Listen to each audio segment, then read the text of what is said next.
This is the gold that I stack, and I'm going to tell you why. Hit that like button, please, and thank you. Silver Stacking Saga takes the first. Steve, aka Fish. Recount demanded. I don't have a screenshot, but Fish did tie at 4 minutes with Silver Stacking Saga when I viewed the comments under the video on the YouTube app. I was using the YouTube Studio to get the first. When the Thousandaire Historian reviews the videos for 2024, Fish will receive +1 first. I hope that'll do, gentlemen, and on with the show. Here is my gold stack. About 7 ounces. Looks pretty nice, doesn't it? So, everything here is government issued, except for one coin. Or maybe it's a round, I don't know. So with what you see here, you're probably most likely focused on these. Yeah, they're pretty buku. If you don't already know, these are centenarios. It's a Mexican coin with a face value of 50 pesos. It also has a face value of 37.5 grams of oro, or as we say in the Estados Unidos, gold. We also go by the troy ounces here in the States, and each one of these contains 1.2 troy ounces of gold. They weigh a bit more than that because they're 10% copper, which gives them not only durability, but a beautiful rose gold look. On the edge of these coins, it says Independencia y Libertad, which means independence and liberty. We got the eagle on a cactus eating a snake. On the reverse, symbolizing triumph of good over evil. We'll go over these more in a bit. But first, I'm going to break out my fractional tube.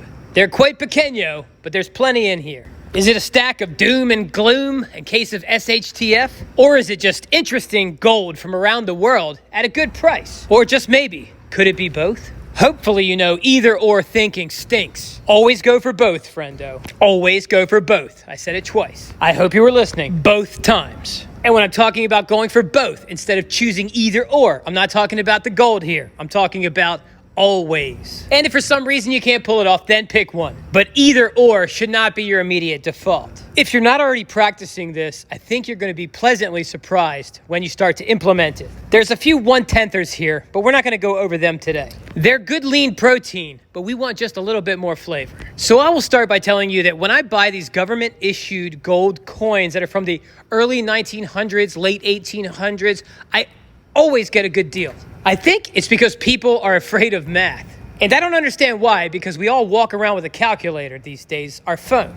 I enjoy keeping my brain in the dark sometimes. It can be beneficial to not quite know how much you have. That way, you don't start conjuring up ideas on how to spend it. Paradoxically, I still believe in taking inventory often. And like I said, we have calculators on our phones. So if you should find yourself with some more uncommon purities and weights, or should I just say fractional gold? After all, fractional doesn't just mean 1/10, 1/4, 1/2. It could be 1.2. Why fret? Because you can't use your fingers when you're doing the math? Who cares? I know, if there's a grid down situation, all we're gonna have is our fingers. And maybe if you're lucky, you hoarded some pen and paper. You know, I don't recall any prepper videos seeing them store office supplies. I'm sure there's somebody out there, but I haven't seen them. If they are, that's probably the prepper you want to listen to. That's not apocalyptic preparation advice. Do your own research. I'll have enough aggravations of my own if the electricity should stay out. Last thing I need is people who got bad prepping advice sending me nasty carrier pigeons all day. Or even worse, mean Morse codes from the hill using a little mirror reflecting the sun.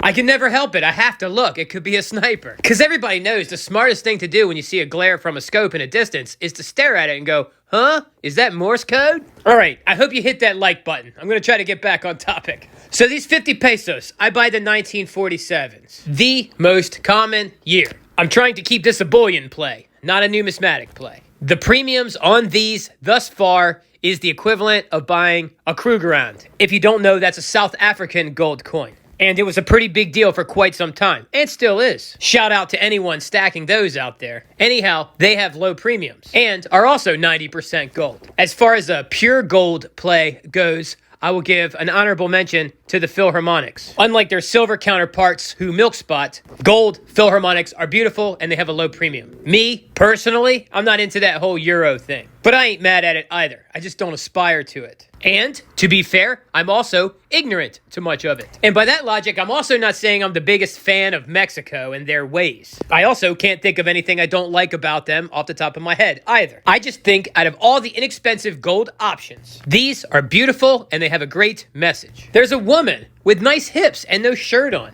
And apparently she's an angel. I think it's actually the goddess of Nike or victory. Why am I thinking or wondering? The grid's still up. I'll use the chat Jippet. All right, it says she is winged victory, or Victoria Alada in Espanol, inspired by the statue of the Angel of Independence in Mexico City. Gotta love that grid. So convenient. Another thing I like about these Mexican 50 peso coins, or centenarios, is the fact they contain 1.2 troy ounces of gold each. When I was buying the smaller fractionals, I always wanted to get the discipline to save for a 1 ounce gold coin. I mean, who doesn't want a better cost average or lower premiums? And a 1 ounce gold coin does seem like a rite of passage. It definitely makes a statement. At this moment, I can't necessarily say what that statement is. Nothing comes to mind right away.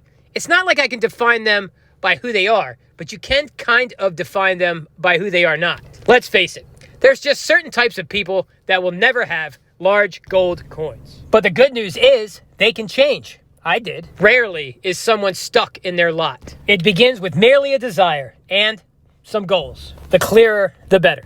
And when it comes to making a goal, don't be so modest. Bite off more than you can chew, or at least more than you think you can. I suspect this is true for most people. I certainly did not think I would have 4 centenarios by now. In fact, it was a pretty big deal when I got one. But I shot from the hip and made the goal to get a roll, so I would buy one every 6 months. And once there was a will, there was a way. Will first, second, way. All right, this is a Russian 10 rubles. It's 90% gold with an AGW of 0.2489 troy ounces. So it's pretty much a 1/4 ounce of gold. There was no premium. I paid the spot price. And if I were to sell it, I'm guessing I'd take a 2% haircut. Maybe it's more than that right now. Maybe it's not. I don't know. But that's what I've gotten in the past for selling these to shops. And by these, I just mean foreign gold coins. I don't mean Russian ones. Oh, and by the way, in case you do not know, AGW means actual gold weight, and it's in troy ounces. This here is an Austrian 4 florin.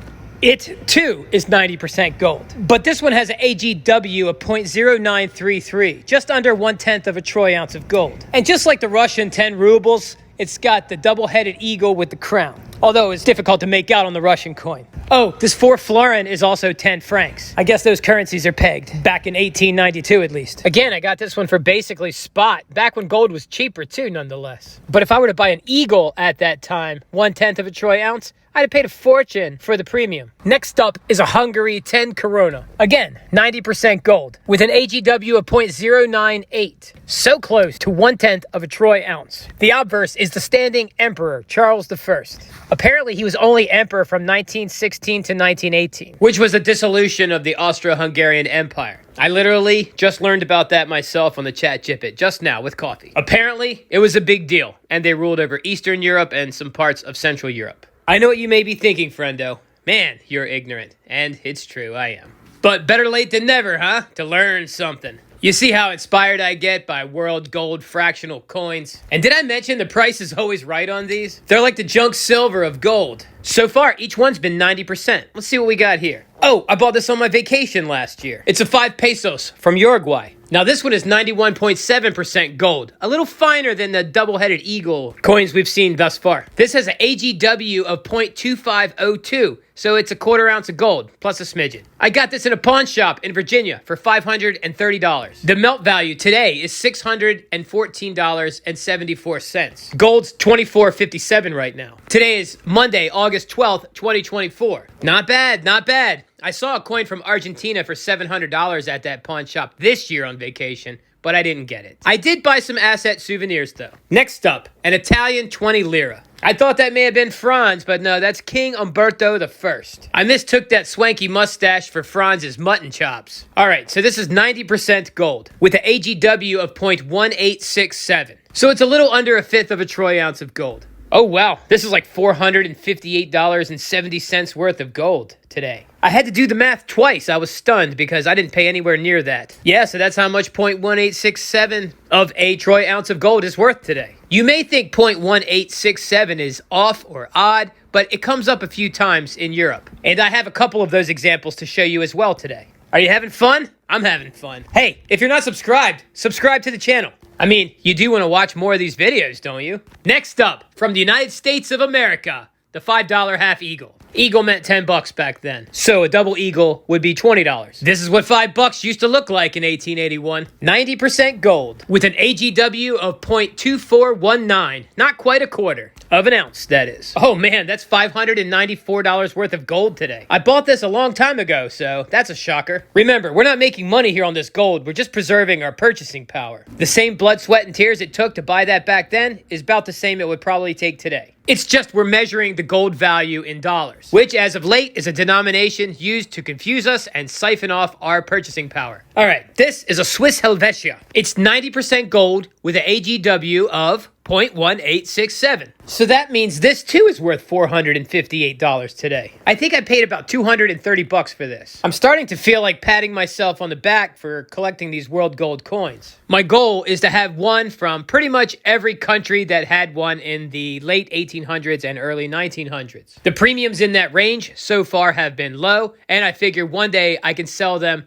as a collection. And if I don't sell them, well, it's a pretty interesting show and tell, don't you think? The more I view the contents of this tube, the more I want to add to it again. I'm starting to wish I spent the $700 on that Argentinian gold I saw in the pawn shop in Virginia.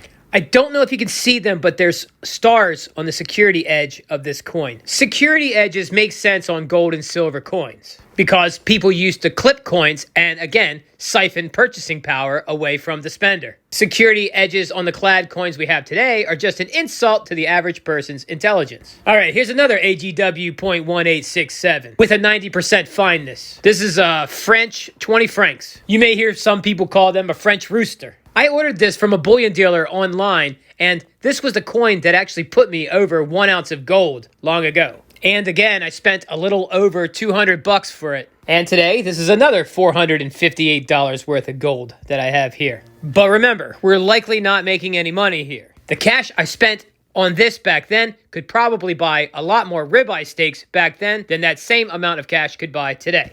But I could probably get the same amount of steaks with this gold coin I bought. You could also think in gasoline or coffee terms. I like thinking of things in ribeye steaks. Next up, Great Britain Sovereign. Sovereign, what does that mean? To possess supreme or ultimate power. And this is a sovereign. Maybe Great Britain believed that gold was the ultimate power. Well, I'm starting to feel pretty proud I have some. Remember, money isn't everything. There's much more valuable things in life. Probably none of which could even buy you a McMuffin. But still, there's more valuable things. That's what people tell me all of the time. And I believe them because I too am human. Probably even more human than them. Anyhow, 91.7% gold.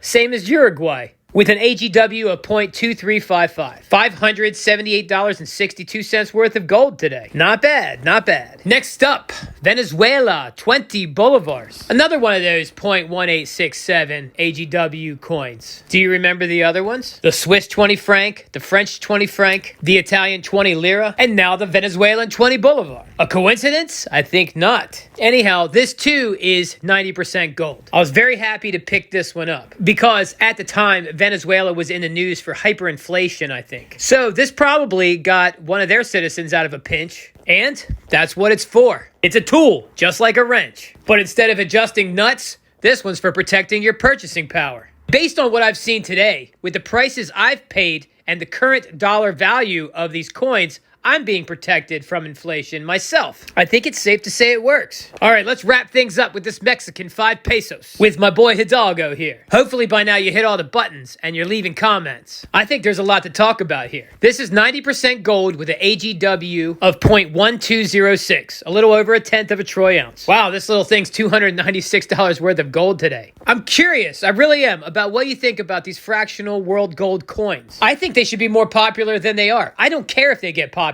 I'm going to keep buying them. They are intrinsically valuable. Plus, They tell a story. The waters of history already have a problem getting muddied up as they do. But perhaps if we follow the money, we can get a bit more clarity. We'll dive in deeper with these again soon, but for now, that's it. That is it! Thousandaire Radio, wicked job.